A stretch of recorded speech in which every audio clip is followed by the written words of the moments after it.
He sold over 400 million records. He invented moves that defied physics. He was called the King of Pop by the entire world.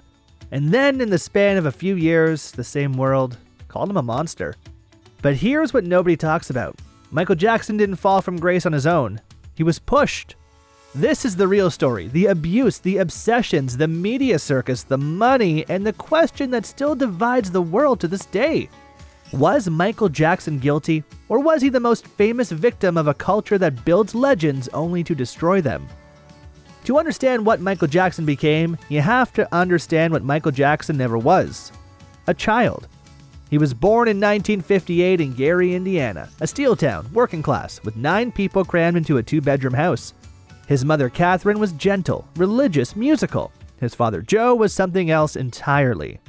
Joe Jackson saw talent as a commodity. From the moment he noticed his sons could sing and dance, he stopped being their father and started being their manager. Rehearsals ran for hours, every day. Missing a note wasn't just a mistake, it was a reason for a beating. Michael would later describe lying awake at night in terror, afraid his father would break into his room. Joe also knew exactly how to cut deep. He would mock Michael's nose, call him ugly. Michael was a sensitive child, deeply, painfully sensitive, and those words lodged themselves somewhere permanent. By the time Michael was 8 years old, he was performing in nightclubs. By 10, he was on national television. By 11, he had a record deal. He never had a childhood. He never had a normal friendship, a normal school day, a normal anything. And that absence, that gaping wound where a childhood should have been, would shape everything that came after. The Jackson 5 became a phenomenon almost overnight. 5 brothers, the youngest front and center, with a voice that made grown adults stop in their tracks. But Michael always knew he was different. Not just more talented, different. While his brothers were chasing girls and living like teenagers, Michael was studying James Brown tapes frame by frame. He was watching old Fred Astaire movies and reverse engineering every step. He was obsessed, not with fame, but with perfection. When he went solo in 1979, the music industry expected a moderate hit. They got Off the Wall, a masterpiece that redefined what pop music could be. Then came Thriller. To this day, it is the best-selling album in human history. Over 70 million copies. Billie Jean, Beat It, the moonwalk, a move so smooth that viewers called TV stations to ask if the footage had been manipulated. Michael Jackson at this point wasn't just famous, he was something beyond fame. He was mythological.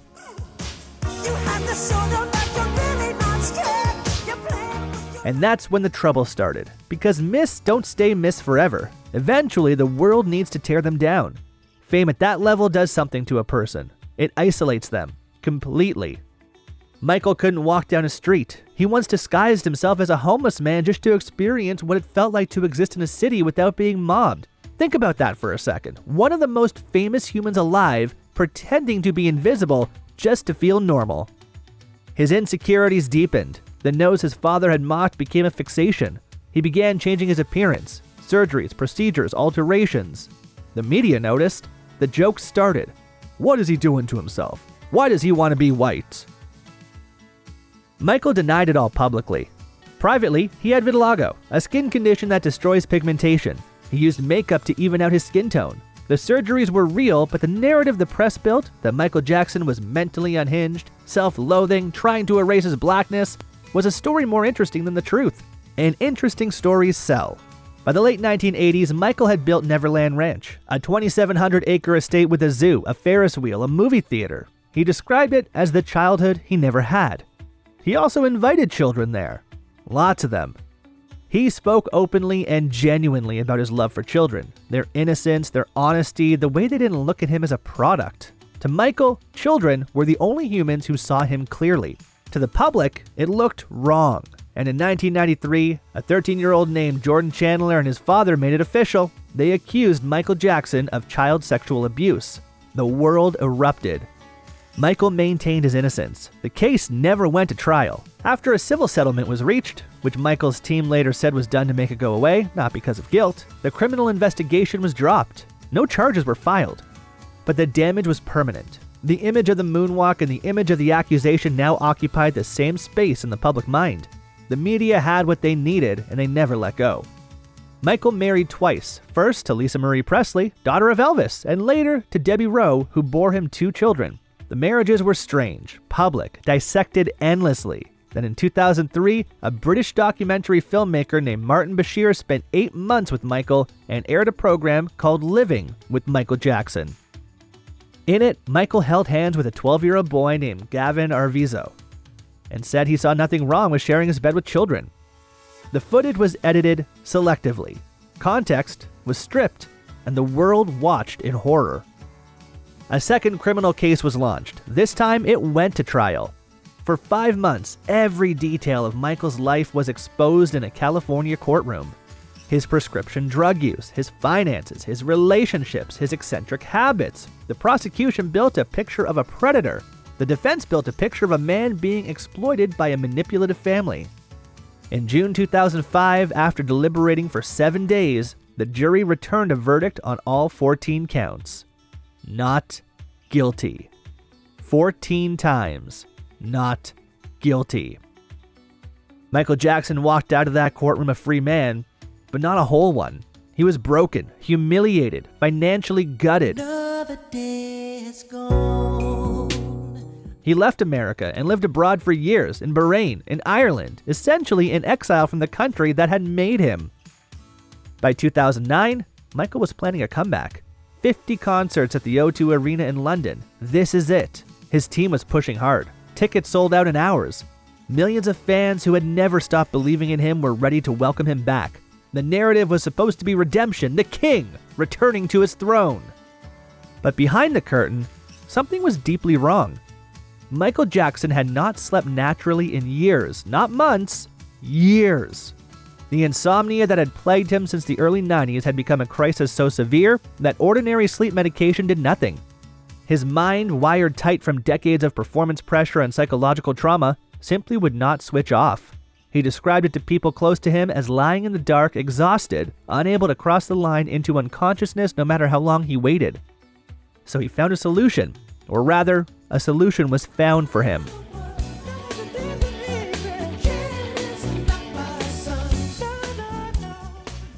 Dr. Conrad Murray was hired as Michael's personal physician in the lead-up to the This Is It tour.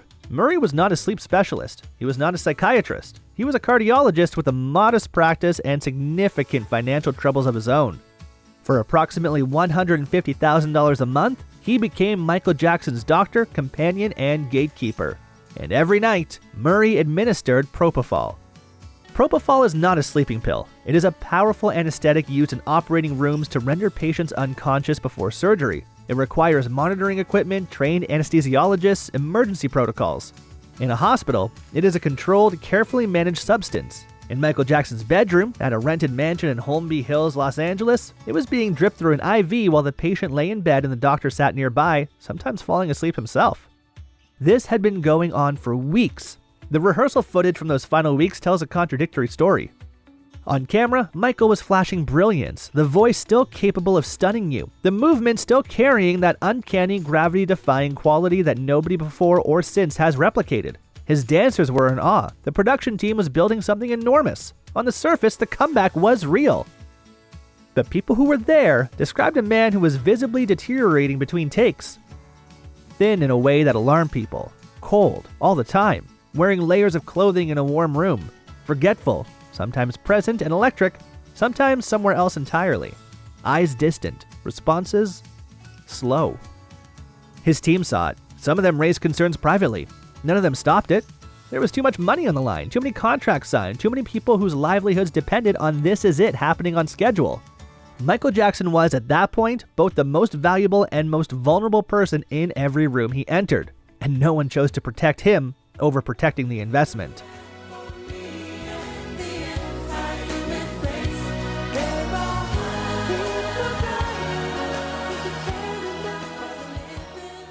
On the morning of June 25, 2009, Dr. Murray administered propofol and left the room. When he returned, Michael Jackson was not breathing. Murray called for help.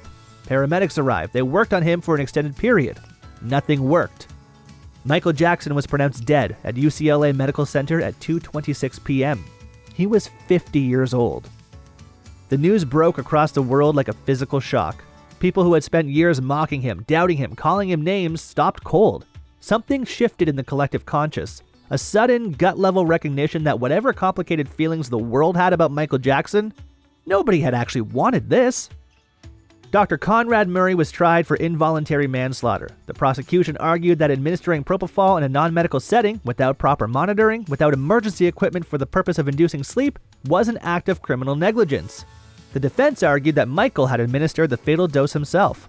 In November 2011, Conrad Murray was found guilty. He served 2 years in prison. 2 years for the death of the most famous entertainer who ever lived. He died alone in the dark, medicated into unconsciousness in a rented house that wasn't even his. Michael Jackson didn't just die. He was consumed alive by the same world that worshipped him, and we all watched it happen without blinking. The real monster was never the man. It was the machine, and we built it.